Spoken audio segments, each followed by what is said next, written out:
If you research how to lucid dream, you will most likely find techniques like reality checks, wake back to bed techniques, dream journaling, meditation, and breath work.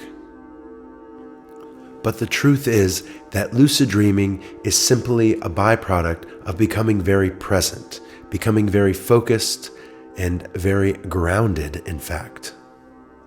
These techniques that I just named all have to do with becoming very present and focused.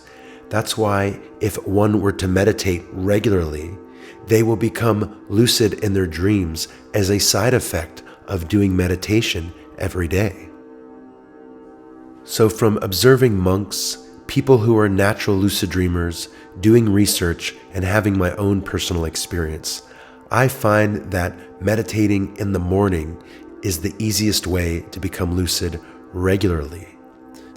If you normally sleep for 8 hours a night, try sleeping for just 5 hours, wake up with an alarm, sit up, close your eyes and focus on something for an hour, and then go back to sleep with the intention of having a lucid dream.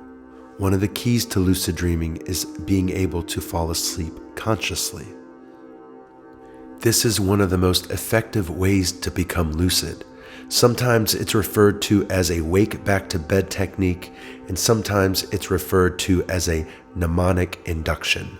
But if you blend these two techniques together, you will find yourself becoming lucid very easily. Waking up earlier than normal does take effort, willpower, and discipline. So if you try this technique of waking up earlier than normal in order to become lucid, just remember you can take a nap when you're done and catch up with your sleep.